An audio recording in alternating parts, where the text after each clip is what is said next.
Hello students, today we are going to see topic number 3.6, root mean square. In short, RMS, root mean square speed. So how will be the question on this topic and how the problems or theoretical questions on this topic, we will solve them later on. First we'll see the topic. On the topic the question may be there, but root means square speed. In old syllabus here, instead of speed there is velocity. Root means square velocity, RMS velocity. In new syllabus it is somewhat changed or modified. So what is the definition of RMS speed? What is the meaning of root means square speed? Look here, we will see this. What is square root? Means root. Mean means average. Square means square here of velocity. Look here, if you remember this, then you can able to write the definition. The square root of mean square speed, the square root of mean कोणाचे, मीन म्हणजे average, सरासरी. Square root of mean square, मीनच्या स्क्वेअरच्या, पण कोणाच्या square speed, mean square speed, mean square स्पीडच्या square root of mean square speed. Speed means velocity. In magnitude, in scalar it is speed. In vector it is velocity. Is called as root mean square speed. Square root of mean square velocity. Square root of mean square velocity or speed is called as RMS speed, is called as root mean square speed. तर बघा, ही definition book मध्ये दिलेलीच नाहीये, म्हणजे as a common sense you can prepare it well or you can understood it, असं त्यांनी गृहीत धरून पुढे डायरेक्ट हा टॉपिक दिलेला आहे. परंतु ही डेफिनेशन येऊ शकत नाही, परंतु तुम्हाला लक्षात राहायला पाहिजे. जर आली तर लिहिता यायला पाहिजे 1 mark. Square root of mean square speed और वेलोसिटी, वेलोसिटी लिहिलं गेलं तरी चालेल, is called as root mean square speed, RMS speed. आता RMS स्पीड हा इतका असतो, VRMS किती असतो, under root of thrice RT upon M0 और M suffix 0. M0 is the molar mass of the gas. आता हे कसं आलं ते बघूया. ते याच्यावर क्वेश्चन कसा आहे तो बघा. Derive and expression. डिराइव्ह करा म्हणजे असं सोडवा, सॉल्व करा, बनवा. डिराइव्ह अँड एक्सप्रेशन म्हणजे सूत्र मिळवा. कशासाठी? फॉर, च्यासाठी. For root mean square speed म्हणजे याच्यासाठी. Of a molecule of a gas, गॅसचा मॉलिक्यूल आहे त्याच्यासाठी. इन टर्म्स ऑफ म्हणजे च्या स्वरूपात, म्हणजे इकडच्या साईडला कोणत्या क्वांटिटीज पाहिजे, इन टर्म्स ऑफ म्हणजे च्या स्वरूपात. ऑफ इट्स ॲब्सोल्यूट टेम्परेचर म्हणजे टेम्परेचर आलं पाहिजे. म्हणजे रूट मीन स्क्वेअरचं relation, route mean square velocity और स्पीडचं रिलेशन टेम्परेचर सोबत काय आहे ते यायला पाहिजे, असं त्यांनी सांगितलेलं आहे.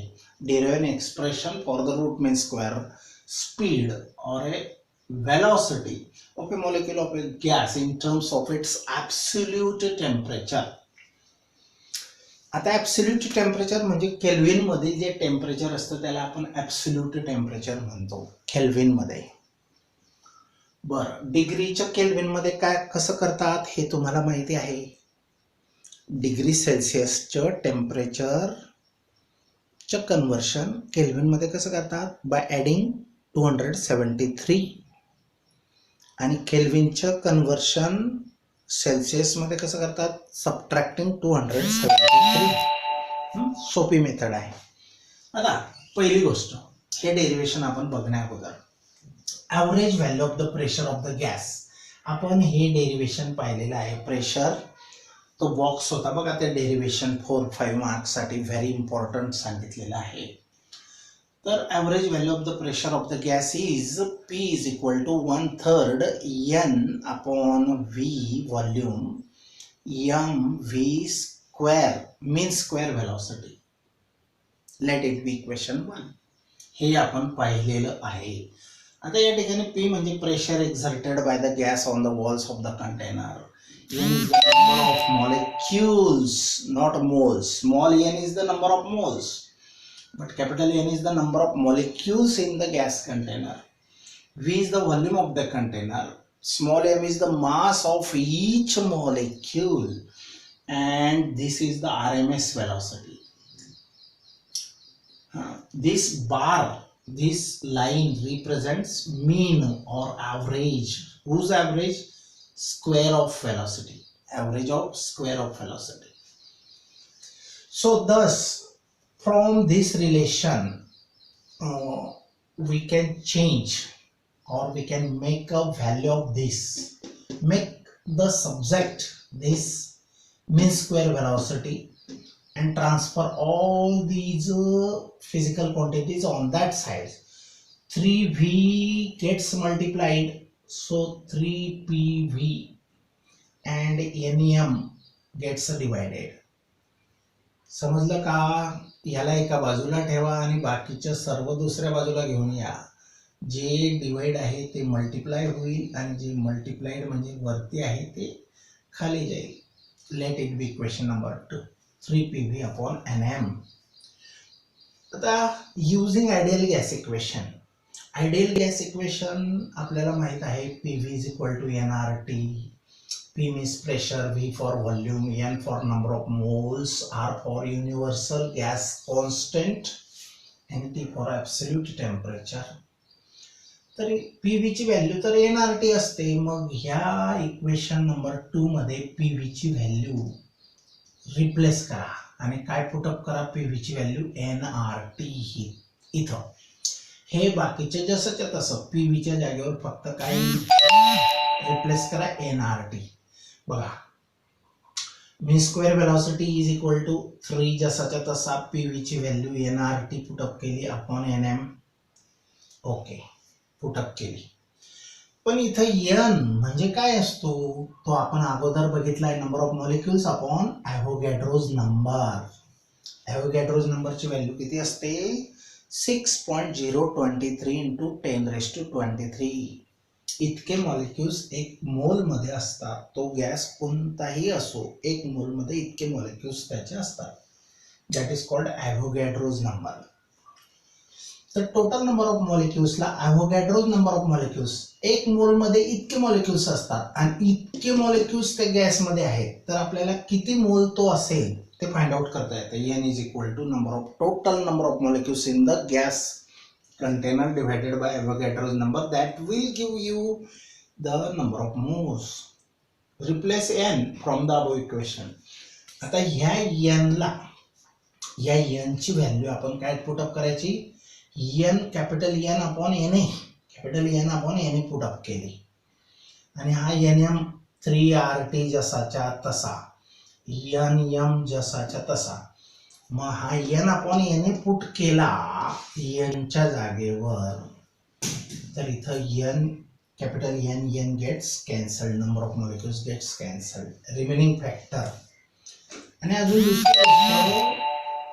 m इंटू Na म्हणजे काय, mass of each molecule into Avogadro's number of such molecules, that will give you the molar mass of the gas. Molar mass of the gas m0, हे पण आपण पाहिलेलं आहे. आता ह्या m इंटू Na च्या बद्दल m0 पुटअप करायचा. 3RT जसाच्या तसा n गेट्स कॅन्सल्ड, 3RT जसाच्या तसा m इंटू NA बद्दल काय पुटअप करायचे m0. तर आपल्याला हे रिलेशन मिळालं. Mean square velocity is equal to thrice RT upon m0. पण आपल्याला स्क्वेअर रूट पाहिजे असेल तर याला म्हणायचं VRMS, root mean square velocity और root mean square speed. V for speed also, velocity also you can use, is equal to under root. ह्याचं under root घेतलं तर ह्याचं पण घ्या, ह्याचं घेतलं तर ह्याचं पण घ्या. आता काहीतरी पर्पज असेल का बरं घ्या, रूट का घ्यायच्या, तर ह्याचं स्क्वेअर रूट घेतलं तर येणार 3RT upon m0. And this is what is the required relation for the root mean square speed. Very very very important. RMS स्पीडची डेफिनेशन मी अगोदरच सांगितली आहे. रूट मीन स्क्वेअर स्पीड, स्पीडच्या जागेवर व्हेलॉसिटी यूज केला चालेल. Square root of mean square velocity is called as RMS velocity, root mean square velocity. बर, आता क्वेश्चन नंबर 2 चे फर्स्ट आहे, कारण 2 मध्ये 4-5 सब क्वेश्चन्स आहेत. क्वेश्चन नंबर 2 मध्ये एक्सरसाइज, एक्सरसाइज क्वेश्चन नंबर 2 मध्ये फर्स्ट क्वेश्चन आहे, व्हॉट विल हॅपन, काय घडेल, काय होईल, to the mean square speed, या मीन स्क्वेअर स्पीड मध्ये काय बदल होईल, वाढेल का कमी होईल का कॉन्स्टंट राहील, काय होईल, of the molecules of the gas, गॅसच्या मॉलिक्युल्स मध्ये या RMS स्पीड मध्ये काय बदल होईल. If the temperature of the gas is increased, जर गॅसचं टेम्परेचर इन्क्रीज केलं तर RMS स्पीड मध्ये काय बदल होईल. तर बघा काय बदल होईल, T आणि V हा मीन square, route mean square velocity म्हणजे आता हा रूट नाहीये, जर रूट काढून घेतला तर हे इक्वेशन आहे, हे इक्वेशन आहे.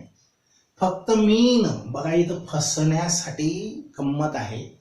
रूट म्हटलं तरच रूट घ्या, नाही म्हटलं रूट तर मीन स्क्वेअर स्पीड घ्या. रूट अगोदरचा शब्द रिमूव्ह करा. इथं रूटचा काही संबंध नाही, फक्त म्हटलेलं आहे मीन स्क्वेअर व्हेलॉसिटी और मीन स्क्वेअर स्पीड. तर मीन स्क्वेअर स्पीडचं रिलेशन टेम्परेचर सोबत काय आहे. जर टेम्परेचर इन्क्रीज केलं तर गॅसच्या मीन स्क्वेअर व्हेलॉसिटीवर काय परिणाम होईल, स्पीडवर. स्पीड म्हणजेच व्हेलॉसिटी, फक्त व्हेलॉसिटी वेक्टर क्वांटिटी, स्पीड ही स्केलर क्वांटिटी आहे. तर the mean square speed of the molecules of the gas is, mean square speed molecules of the गॅसचा इतका असतो. आणि याच्यावरून आपण काय म्हणू शकतो, हे सगळं कॉन्स्टंट आहे, फिक्स आहे, हे बदलत नाही त्या कंटेनरमध्ये. मोलर मास झालं, 3 कॉन्स्टंट आहे, R कोणताही नंबरचा फिक्स असतो, R म्हणजे हा युनिव्हर्सल गॅस कॉन्स्टंट आहे. मग राहिलं काय तर V आणि T यांचे रिलेशनशिप बघा. तर मीन स्क्वेअर स्पीड और velocity is directly proportional to the absolute temperature.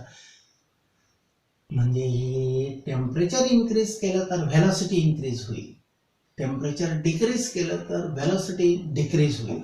And hence the mean square speed of the molecules of the gas increases in same proportion with the increase in temperature. जर temperature increase केलं तर velocity पण increase होईल किंवा speed increase होईल.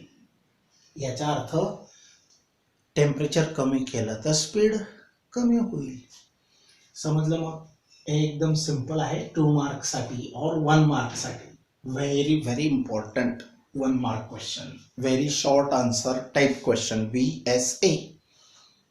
बी section B, section A मध्ये MCQ असतात, section B of question number 1 in question paper. आता क्वेश्चन नंबर 3 बघा. When a gas is heated, एखाद्या गॅसला आपण हिट केलं, इट्स टेम्परेचर इन्क्रीजेस, त्याचं टेम्परेचर इन्क्रीज होणार. Okay, explain this phenomenon based on kinetic theory of gases. Kinetic theory of गॅसेसच्या आधारावर ही घटना, फेनोमेनॉन एक्सप्लेन करा, सांगा काय घडतं नेमकं, की गॅसला हिट केल्यावर टेम्परेचर त्याचं का वाढतं. तर आत्ताच आपण पाहिलं बघा, त्यालाच यूज करायचं. हे म्हणजेच स्क्वेअर रूट घेतलं आता VRMS म्हणजे हा रूट, हा असा पण लिहिला तुम्ही, याच्या जागेवर हा लिहिला चालतो. तर when the gas is heated, the molecules of the gas acquire the energy and their RMS velocity increases. जेव्हा गॅसला हीट करतो आपण, त्याचे मॉलिक्युल्स एनर्जी ॲक्वायर करतात, मिळवितात, गेन करतात. Acquires the energy and their RMS velocity increases, आणि त्यांच्या RMS velocity म्हणजे स्पीड हा वाढतो. आणि according to kinetic theory of gases, आता हे कायनेटिक थेरी ऑफ गॅसेस वरूनच आपण मिळवलेलं आहे. काय की VRMS is proportional to the square root of absolute temperature. VRMS is equal to square root of its absolute temperature if 3R M0 are kept constant. ही गोष्ट, ही fact आहे की VRMS हा कशावर डिपेंड आहे, square root of its absolute temperature. VRMS means root means square velocity, root means square velocity or speed is directly proportional to the square root of its absolute temperature. Therefore, increase in VRMS, जर याला वाढवलं तर हा वाढेल, temperature वाढेल, किंवा ह्याला वाढवलं तर हा वाढेल. Inter relationship, direct relationship. Increase in VRMS leads to increase in the temperature of the gas. Velocity वाढवली तर टेम्परेचर वाढेल. Why? Because when the velocity increases, the molecules are moving very fast. They collides with each other and with the walls of the container, and during collision, friction is causing. And what is the result of the friction? Heat is generated during the friction, every friction. So increase in VRMS leads to increase in the temperature of the gas. Hence, when a gas is heated, its temperature increases. When the gas is heated, the molecules of the gas in the container acquire some extra energy. They are moving with high velocities than before. Means अगोदर ज्या व्हेलॉसिटीने ते moving करत होते त्याच्यापेक्षा temperature दिल्यानंतर जास्त व्हेलॉसिटीने ते moving करतात. कोलिजन जास्त होतील, फ्रिक्शन होईल, हीट जनरेट होईल, आणि म्हणून त्या गॅसचं temperature, it's a temperature increases. This is what is the answer. This may be 1 or 2 marks question, 1 or 2, 1 किंवा 2 मार्कला येऊ शकतो. एक्सप्लेनेशन आलं तर 2 मार्क्स. बरं, क्वेश्चन नंबर 11 एक्सरसाइज. हा क्वेश्चन नंबर 3 होता, क्वेश्चन नंबर 11 आहे बघा. Calculate the ratio of mean square speed. हा 2 मार्क क्वेश्चन आहे, प्रॉब्लेम आहे. Calculate the ratio of mean square speed, यांचा रेशो काढा मीन स्क्वेअर स्पीडच्या, of molecules of a gas. एकच गॅस आहे, त्याचे मॉलिक्युल्स. त्या गॅसला 30 केल्व्हिन इतकं टेम्परेचरला ठेवलं आणि त्याचं टेम्परेचर 120 केल्व्हिन केलं. म्हणजे 2 सॅम्पल घेतले, सेम गॅसचे, same amount, same molecules, number of moles and number of molecules, पण दोघांचं टेम्परेचर चेंज केलं. एका सॅम्पलचं टेम्परेचर 30 केल्व्हिन आणि दुसऱ्याचं 120 केल्व्हिन. तर त्यांच्या व्हेलॉसिटीजमध्ये काय रेशो असेल, कोणाची जास्त कोणाची कमी असेल. So this is what is the question. So first initial temperature, that is 30 Kelvin. Second temperature is 120 Kelvin, and their ratio is required. Now we know that formula, mean square velocity or mean square speed is equal to thrice RT upon M0. From this relation we can say that this mean square velocity is directly proportional to the absolute temperature. So from this relation we, for 2 cases, because we are considering 2 gases at different temperatures, sorry, single gas at a different temperature, 2 samples of the same gas at a different temperatures. So here we can use VT, V1 T1, V2 T2, mean square. Here square, I have forgotten this. So this ratio we want to find. or required ratio, and here value of T1 upon T2 you can put here 30 upon 120, divide 30 by 120, then you get 1/4. 31 ja 34 ja 120.